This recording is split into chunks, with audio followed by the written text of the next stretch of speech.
Klusums pirms vārdiem, skatieni runā skaļāk par skaņu. Divas pasaules vēl neatvērtas, bet gaisā jau jūtams, kaut kas notiek, ne viss ir jāpasaka. Dažreiz pietiek būt īstajā vietā, īstajā laikā, ar pareizo sajūtu pretī. Ja viens ir uguns, otrs ir miers, viens var ceļot uz jēgu tam, kad satiekas spēks ar sirdi. Pasaule uz brīdi apklust, ne solījumi, ne troksnis, tikai sajūta, ka ir Parīzī. Divi ritmi, viens pulss, un viss sāk elpot citādi. Viņā ir klusums, kas nav tukšs, tas ir pilns ar pieredzi un stāju.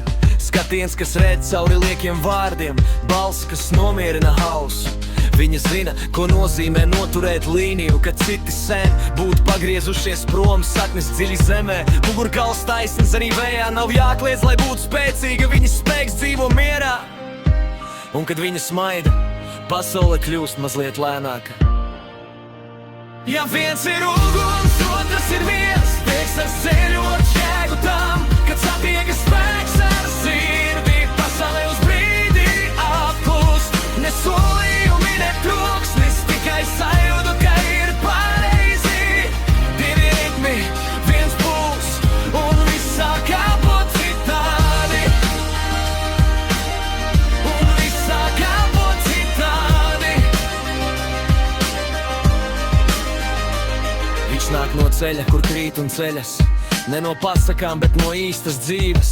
Rētas, pārvērstas pieredzē, balss, kas skan, kad citi klusē. Viņš būvē no pamatiem, ne fasādēm, redz sistēmas tur, kur citi redz sienas. Uguns ar virzienu, ne hauss, bet kustība. Viņš neizliekas labs, viņš ir patiesa, ja viņš stāv blakus, tad līdz galam. Ja viens ir uguns, otrs ir miers, viens redz ceļu, otrs jēgu tam, kad satiekas spēks ar sirdi. Pasaule uz brīdi apklust, ne solījumi, ne troksnis, tikai sajūta, ka ir Parīzī. Divi ritmi, viens pulss, un viss sāk elpot citādi. Un pienāk brīdis, kad nav jājautā, kur sved, kur seko, abi iet blakus, jo katram ir sava vieta. Viņi ienes mieru viņa vētrās, viņš dod spēku viņas klusumam, ne pilnība, bet līdzsvars, ne pasaka, bet dzīve. Kopā viņi būvē, ne bēb, skatās uz priekšu, ne atpakaļ. Divi cilvēki, viena kustība, un nākotne vairs nav miglā. Divas pasaules, viens virziens, Un sajūta paliek, ka šis ir īstais ceļš.